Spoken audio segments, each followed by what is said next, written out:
Aħna qegħdin hawn biex nibnu soċjetà aktar ġusta u ħanina biex insewwu l-inġustizzi u biex ma nħallux inġustizzji ġodda jiżviluppaw.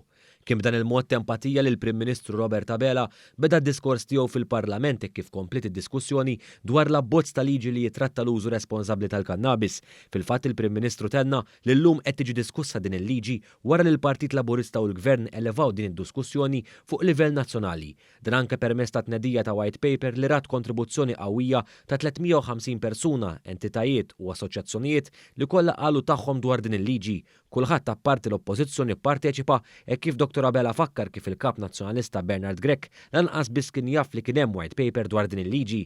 Il-Prim Ministru fakkar ukoll kif il-liġi preżenti ipperikolat il-futur ta' eluf ta' żgħażagħ Maltin u Għawċin. Kemm niftakar ġenituri li jixħdulek anke bħala avukat il-pis tar-responsabbilta jgħidulek il-futur tat-tifel jew tat-tifla f'idejk.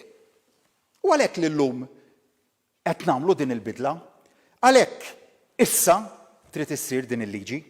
Dr. Abela kompla jispjega kif il-Gvern sema anke lil dawk li kienu kontra din il-liġi sabiex issawwar liġi b'saħħitha, dan fost oħrajn bit-twaqqif ta' awtorità li tkun responsabbli mir-reġistrazzjoni u l-permessi ta' kull organizzazzjoni li jikkultivaw u jqasmu l-kannabis u rrimarka wkoll kif din il-liġi se tkompli ssaħħaħ lil pajjiżna fil-ġlida tiegħu kontra traffikar ta' droga sabiex tikkumplimenta l-ħidma kbira li saret kontra traffikar ta' droga mill-Pulizija u d-Dipartiment ta' Dwana fost oħrajn fl-aħħar snin.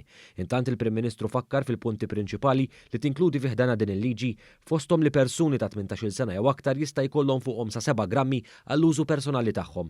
Min jinqabad madankollu biktar minn 7 grammi u inqas minn 28 gramma se jkun hemm lok li jkun espost għal proċeduri quddiem il-Kummissarju għall-Ġustizzja fit-Tribunal Lokali u mhux il-Qorti. Hawnhekk il-pjena illimitata għal ħlas. Il-Prim Ministru Robert Abela indirizza wkoll il-kwistjoni tax-xiri tal-kannabis taħt din il-liġi l-ġdida e kif se jkunu permessi l-kultivazzjoni fir-residenzi sa mhux aktar minn 4 pjanti u l-assoċjazzjonijiet li jkultivaw jqasmu l-kannabis lill-membri tagħhom mingħajr profitti. Sa 7 grammi jista' jkollok, imma l-unika mod kif ikollok is-7 grammi huwa biex tmur billi tmur fil-black market. Billi tmur għand it-traffikant, għand il-pusher li l-attività tagħhom se tibqa' illegali bl-istess mod li hija llum, mela aħna l-attività tal-underground, tal-black market, tat-traffikanti ta' drogi se tibqa' illegali u punibbli b'pieni ħorox kif hija llum. Dr. Abela fakkar ukoll li fl-istess ħin se titnieda l-akbar kampanja kontra l-vizzi li qatt saret fl-aħħar snin.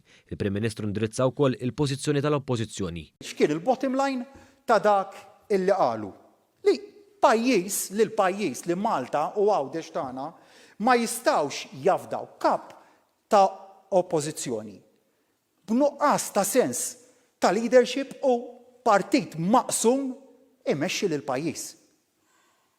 Immaġinak, Sur President, li dir-riforma tal-lum kienet qed tippilota l-oppożizzjoni.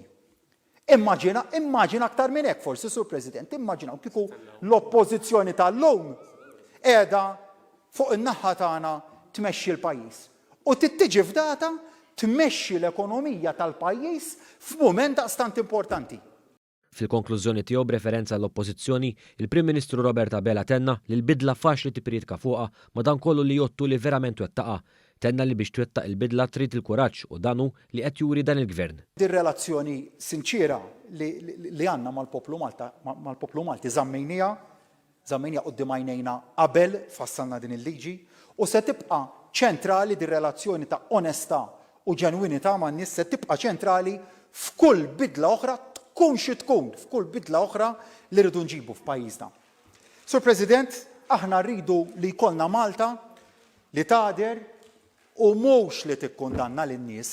Aħna rridu Malta li tkun aktar ġusta, Malta li tkun aktar ħanina, Malta fejn is-sens ta' ġustizzja jirrenja għaliex nemmen li bekk verament nistgħu nitkellmu dwar Malta u Għawdex aħjar li rridu għal uliedna.